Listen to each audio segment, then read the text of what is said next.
ब्रज के लोगों ने नंद बाबा और वृषभानु जी को पकड़ लिया और कहा कि तुम्हारे दोनों लाला लाली इतनी विलक्षण विलक्षण लीला करते हैं, जरूर ये कोई देवता हैं और आप हमसे छुपा रहे हो इनका देवत्व।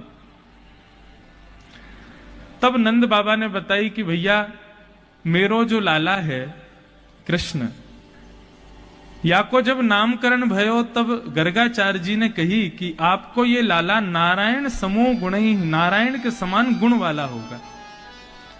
वृषभानु जी बोले यही शब्द गर्गाचार्य जी ने जब मेरी लाली भई तब भी यही कही कि नारायण के समान गुण वाले होंगे। तो सब ब्रजवासी बोले तो फिर एक काम करो, क्या इन दोनों को ब्याह कर दो, इन दोनों को ब्याह कर देंगे तो हम सब ब्रजवासी इनकी रक्षा करेंगे, ये दोनों मिलकर के। अब तो ठाकुर जी बड़े प्रसन्न हो गए, हमारा किशोरी जी से ब्याह होगा। भागवत में ब्याह का वर्णन नहीं है, लेकिन गर्ग संहिता में ठाकुर जी का ब्याह हुआ है राधा रानी से। अब कैसे ब्याह हुआ?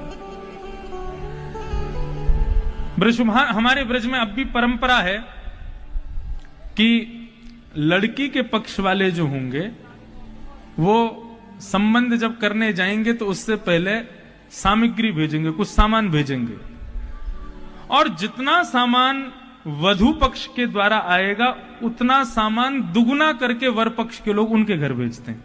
तब संबंध की रीति प्रारंभ होती है। पहले लड़की वाले भेजेंगे, फिर लड़का वाले उसका दुगुना करके भेजेंगे। तो वृषभानु जी यानी कि श्री राधा रानी के पूज्य पिताजी, उन्होंने 108 बैलगाड़ियां भर करके हीरे जवाहरात रत्न सोना चांदी और ये सब सामग्री भेजी। कहां? ब्रजमंडल। ध्यान से सुनना, ये कथा हम बहुत कम सुनाते हैं। ठाकुर जी के ब्याह की कथा है किशोरी जी के साथ। 108 बैलगाड़ियां भर करके सामान आ रहा था। ठाकुर जी बड़े प्रसन्न, हमारो ब्याह है वारो है। पूरे ब्रजमंडल में वृंदावन में सब आनंद हो रहे थे कि भैया बरसाने से छोरी आवेगी हमारे लाला के काजे, ऐसा सुंदर ब्याह होगो, ऐसा सुंदर संबंध होगो। 108 बैलगाड़ियां भर करके सामान आया तो नंद बाबा ने अपने मुनीम से कही कि भैया मुनीम, जितनी सामग्री आई है वो सब सामग्री गिनो और सबका मूल्य निकालो और मूल्य निकाल करके हमको बताओ, फिर कल हम सबको दुगना दुगना करके बरसाना भिजवाएंगे। तो मुनीम जी ने पहली बैलगाड़ी के ऊपर से जैसे ही वस्त्र हटाया और उस बैलगाड़ी के वस्त्र हटाते जो पहला वहां पर जो नग रखा था, एक रत्न रखा था, उस रत्न का जब उन्होंने आंकलन किया, उसका जब उन्होंने निकाला कि इसका कितना मूल्य है, उनको पसीना पसीना आ गए दौड़ करके गए और श्री नंद बाबा के पास जाकर के बोले बाबा, बोले हाँ, अभी हमने केवल एक बैलगाड़ी का कपड़ा उठाया है, उसमें से भी केवल एक रत्न उठाया है। उस एक रत्न का मूल्य कितना है? कितना है? बोले आपकी 9 लाख गाय और आपके 84 आंगन। नंद भवन में 84 आंगन थे बड़े बड़े। इन सब से युक्त पूरा वृंदावन भी यदि बेच दिया जाएगा तो भी उस एक रत्न की बराबरी मूल्य हम इकट्ठा नहीं कर पाएंगे, की होड़ हम नहीं कर सकते। अरे आप एक रत्न कोई दूसरा रत्न नहीं दे सकते, 108 बैलगाड़ियां जो भर करके आई उनको दुगना करके कैसे भेजोगे? नंद बाबा बोले सुनो, रिश्ता तोड़ो, मना कर दो, जितना सामान आया है दोबारा गिनो और सब वापस भेज दो। अब तो ठाकुर जी का मुंह लटक गया वहीं बैठे बैठे। बोले हमारो रिश्ता इतना बढ़िया है रहे हो और किशोरी जी के संग ब्याह व्यवहार हो, सब कुछ इतना बढ़िया है, अब ये तोड़ रहे हैं हमारो रिश्ता। तो ठाकुर जी ने पता है क्या किया? ठाकुर जी दौड़ करके गए और एक बैलगाड़ी के ऊपर चढ़े तो उसमें मोतियों की माला थी, एक मोती की माला चुरा करके ठाकुर जी भाग गए।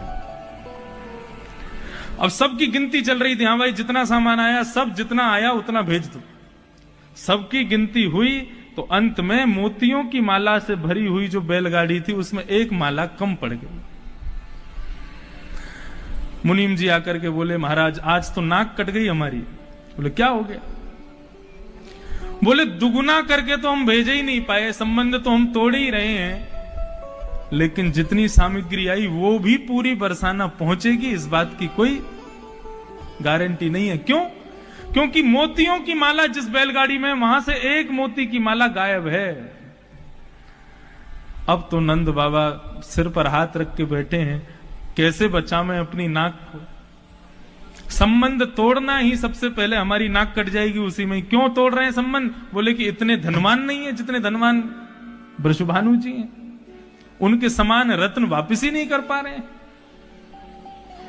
और दूसरी नाक ये टूट जाएगी कि बोले रत्न तो वापस किए नहीं, एक माला और चुरा के रख लिए। नंद बाबा दुखी बैठे थे, इतने में ही ठाकुर जी वहां घूमते हुए आ गए। बाबा कहा भय हो, काई को उदास बैठे हो? अरे लाला तेरो ब्याह करवे की सोच रहे, वृषभानु की छोरी राधा रानी थे और वाको इतनो सारो सामान आयो, हमें दुगनो करके भेजनो, दुगनो करके तुम भेज ही ना सके, लेकिन वही सब सामान को वापस भेज रहे, लेकिन ना जाने कहां से कौन चोर आयो है और एक माला लेकर के भाग गयो है। अब कैसे करें, कहां करें, हमारी तो नाक कट गई। ठाकुर जी बोले बाबा तुम चिंता क्यों कर रहे हो, वो माला तो मैं ही लेके गयो। नंद बाबा बोले कहां लेके गए हो? बोले चलो मैं दिखाऊं आपको। सो नंद बाबा को हाथ पकड़ करके ठाकुर जी, आज भी वो स्थान है हमारे ब्रज में, टेर कदम्ब, हाँ मोतीवन, मोतीवन टेर कदम्ब के पास ही तो है, नंदगांव के पास। वहां लेकर के गए तो जहां पर नंद बाबा के खेत थे, वहां जाकर के ठाकुर जी बोले बाबा आप यहां पर बीज आकर के बोए दो, तो मैं देखूं कछु महीना बाद वो बीज अंकुरित है जाएं, और अंकुरित है करके इतने सारे बीज है जाएं। मैंने सोची हमारे पास रत्नन की कमी पड़ रही है, राधा रानी से हमारा संबंध टूट रहा है, तो मैंने सोची एक आध नग माला ला करके मैं भी बो दूंगा, तो हमारे बहुत सारे नग है जाएंगे, बहुत सारे मोती है जाएंगे। नंद बाबा बोले अरे लाला मोती बोवे तो कभी मोती इनको पेड़ ना उगे करे। लेकिन जैसे ठाकुर जी नंद बाबा का हाथ पकड़ करके लेकर के गए, तो नंद बाबा के खेत में जाकर के क्या देखा, जहां तक दृष्टि पड़ रही है वहां तक मोतियों के पेड़ खड़े हुए। जितने रत्न जवाहरात बरसाना से आए थे उतने ही दुगने दुगने होकर के खड़े हुए। और ठाकुर जी नंद बाबा के आगे हाथ जोड़े, बाबा अब मेरो संबंध कराए दो ना, वही थे बरसाने वाली थे।